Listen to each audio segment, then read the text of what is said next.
ಎಲ್ಲರಿಗೂ ನಮಸ್ಕಾರ. Super kitchen Kannada ಚಾನೆಲ್ಗೆ ಸ್ವಾಗತ.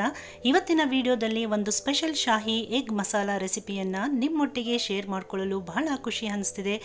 ಈ ರೆಸಿಪಿಯನ್ನು ಒಮ್ಮೆ ನೀವು ಮಾಡಿದ್ರಿ ಅಂದರೆ ಪದೇ ಪದೇ ಮಾಡ್ಕೊಳ್ತಾ ಇರ್ತೀರಾ, ಅಷ್ಟು ಟೇಸ್ಟಿಯಾಗಿರುತ್ತೆ.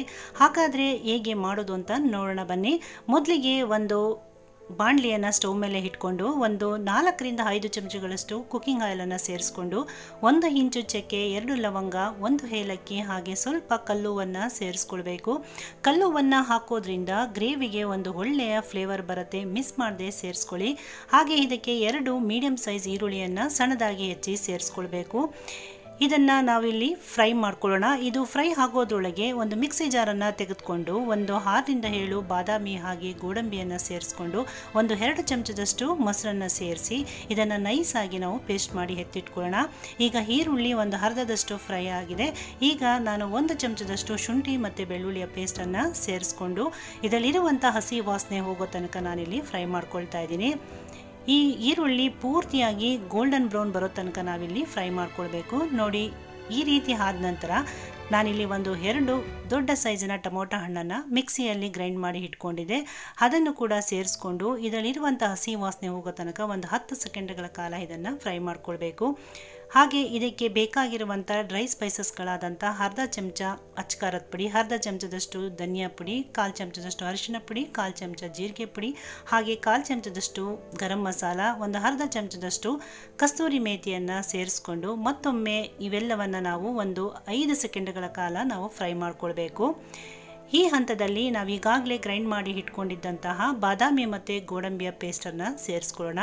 ಹಾಗೆ ಮಿಕ್ಸಿ ಜಾರ್ಗೆ ಸ್ವಲ್ಪ ನೀರನ್ನು ಸೇರಿಸಿ ನಾನು ಈ ಮಸಾಲೆ ಒಟ್ಟಿಗೆ ಸೇರಿಸ್ಕೊಳ್ತಾ ಇದ್ದೀನಿ. ಈ ಹಂತದಲ್ಲಿ ನೀವು ಗ್ರೇವಿ ಥಿಕ್ನೆಸ್ಸನ್ನು ನೋಡಿಕೊಂಡು ನೀವು ನೀರನ್ನು ಸೇರಿಸ್ಕೊಳ್ಬಹುದು. ಹಾಗೆ ಇದಕ್ಕೆ ರುಚಿಗೆ ತಕ್ಕಷ್ಟು ಉಪ್ಪನ್ನು ಕೂಡ ಸೇರಿಸ್ಕೊಳ್ಳೋಣ. ಒಂದು 3 ಹಸಿಮೆಣಸಿಕಾಯಿಗಳನ್ನು ನಾನಿಲ್ಲಿ ಸೇರಿಸ್ಕೊಳ್ತಾ ಇದ್ದೀನಿ. ಇದನ್ನು ಹಾಕೋದ್ರಿಂದ ಫ್ಲೇವರು ತುಂಬಾ ಚೆನ್ನಾಗಿ ಬರುತ್ತೆ. ಈಗ ನಾವು ಇದರ ಮೇಲೆ ಒಂದು ಲಿಡ್ಡನ್ನು ಕ್ಲೋಸ್ ಮಾಡಿ ಒಂದು 5 ನಿಮಿಷಗಳ ಕಾಲ ಈ ಮಸಾಲೆ ಬೇಯೋದಕ್ಕೆ ಬಿಡೋಣ. ಈಗ 5 ನಿಮಿಷ ಆಗಿದೆ. ಈಗ ಮಸಾಲೆ ಕೂಡ ಬೆಂದಿದೆ. ಇದು ಸುತ್ತಲೂ ಎಣ್ಣೆ ಬಿಟ್ಕೊಂಡಿದೆ ಅಂದರೆ ಇದು ಈಗಾಗಲೇ ರೆಡಿ ಇದೆ ಅಂತ. ಈ ಹಂತಕ್ಕೆ ನಾವು ಮೊಟ್ಟೆಗಳನ್ನು ಸೇರಿಸ್ಕೊಳ್ಬೇಕು. ನಾನಿಲ್ಲಿ ಒಂದು 4 ಮೊಟ್ಟೆಗಳನ್ನು ಸೇರಿಸ್ಕೊಳ್ತಾ ಇದ್ದೀನಿ.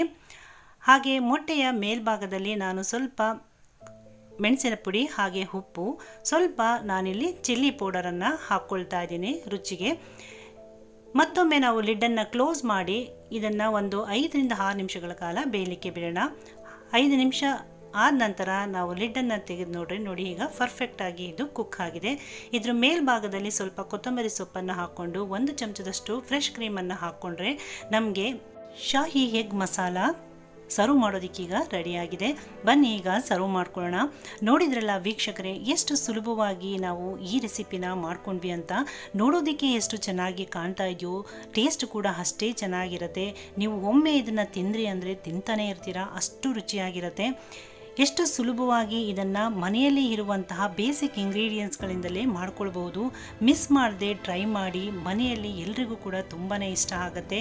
ಇದನ್ನು ರೋಟಿ, ಚಪಾತಿ, ಪರೋಟಗಂತೂ ತುಂಬಾ ಟೇಸ್ಟಿಯಾಗಿರುತ್ತೆ. ಹಾಗೆ ಈ ವಿಡಿಯೋ ನಿಮಗೆ ಇಷ್ಟ ಆಗಿದ್ರೆ ಒಂದು ಲೈಕ್ ಮಾಡಿ. ಹಾಗೆ ನಿಮ್ಮ ಫ್ಯಾಮಿಲಿ ಫ್ರೆಂಡ್ಸ್ ಒಟ್ಟಿಗೆ ಶೇರ್ ಮಾಡಿ. ಮತ್ತಷ್ಟು ಈಸಿ ಹಾಗೂ ಹೆಲ್ತಿ ರೆಸಿಪಿಗಳಿಗಾಗಿ ಚಾನಲನ್ನು ಸಬ್ಸ್ಕ್ರೈಬ್ ಮಾಡ್ಕೊಳ್ಳಿ ಅಂತ ಹೇಳ್ತಾ ಮತ್ತೊಂದು ರೆಸಿಪಿಯೊಂದಿಗೆ ಭೇಟಿ ಆಗ್ತೀನಿ. ಅಲ್ಲಿ ತನಕ ಥ್ಯಾಂಕ್ ಯು.